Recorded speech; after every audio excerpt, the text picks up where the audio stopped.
గురుగారు మీరు స్వామివారిని ప్రస్తావించారు కాబట్టి గురువుగారికి స్వామివారితో కలిగిన అనుభూతి కానీ మీరు వెంకటేశ్వర స్వామిని దర్శించుకున్నప్పుడు మీకు కలిగిన భావన కానీ మా అందరితో పంచుకోవాల్సింది. నేను ఫస్ట్ టైం 1965లో తిరుమల దర్శించుకోవడం జరిగింది.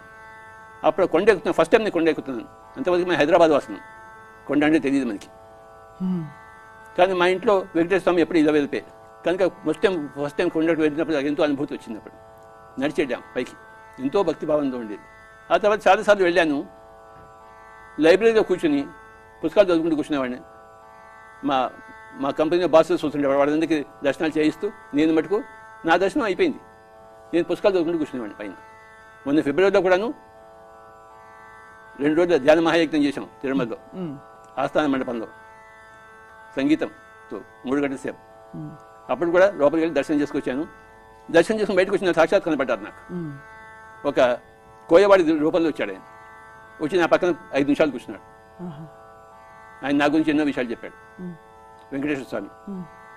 లోపలికి వెళ్ళి వచ్చాను, బయట హుండీ దగ్గర కూర్చున్నాను. ఒక కోయవాడు వచ్చాడు, చూసి ఎవరంటే వెంకటేశ్వర స్వామి సాక్షాత్.